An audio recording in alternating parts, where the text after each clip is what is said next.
Today, more than half of the Valley's engineers were born in other countries.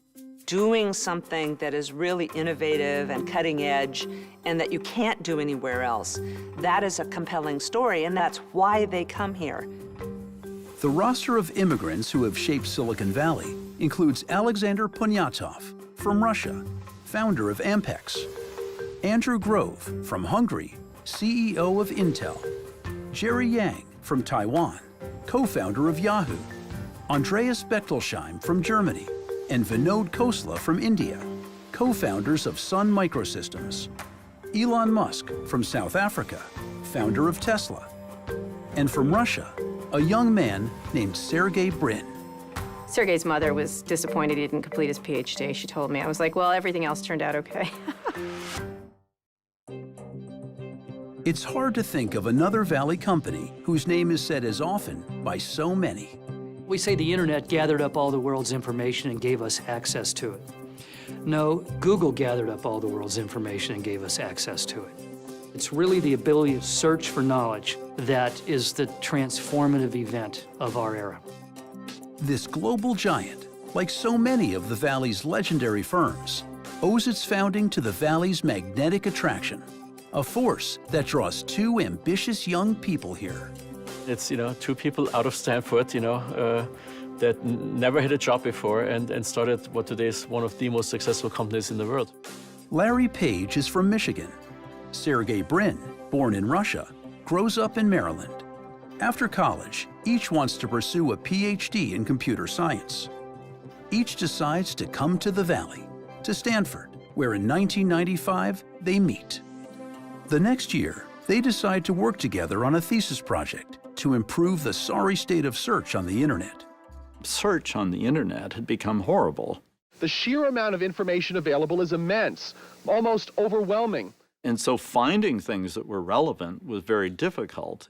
You might search for some important topic and you got somebody's kid's term paper on it, you got somebody who'd written about it, whatever. You couldn't find anything anymore because the stuff you were looking for was like 100 pages down. But Brin and Page think they found a solution. The thing that really shifted was the recognition that deciding whether a particular thing was relevant to your search was not just a matter of looking at what was in it. You want to look for pages that other people think are valuable. It's an idea they borrow from their parents. Both Sergey and Larry were academic kids. Their families were professors, they were graduate students, and they were extremely familiar with the way that citations work in scientific literature. I write a paper, other people who think it's a good paper put a footnote in their paper pointing to my paper. And maybe you could take that same structure and import it to the way that people link one page to another. So if lots of people link to my page, it probably means it's a good page. The idea was to build a system that you could reliably count how popular something was. They named their search method after the mathematical term for one, followed by 100 zeros, intentionally misspelled. I remember this day, the first search I did on Google was dramatically better than all the search that I had tried previous to that. Page and Brin, who are planning to stay in school and finish their PhDs, set out to sell their spiffy new tool. They were looking to license the technology, and you often think you produce something wonderful and other people would love the baby you've created and would want to raise it, but the reality is they got other things going on and it doesn't look as pretty to them as it does to you. They spend a year looking, but no one will pay for the rights to their search engine. So they ask David Cheriton, who's an investor as well as a professor, if he can help them find money to start their own company. In 1998, he asks a Stanford alumnus who co-founded Sun Microsystems to come to his home to meet Page and Brin. David thought it would be useful enough for us to meet and just sort of talk over of what it means to start a company if you're still a Stanford student.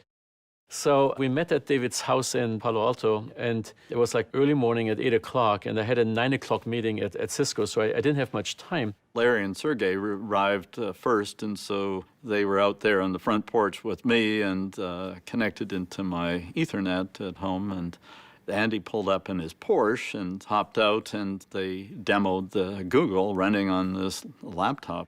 it was working astonishingly well. I mean, even with this small demo. So clearly, I thought this was going to work. That was not even the question.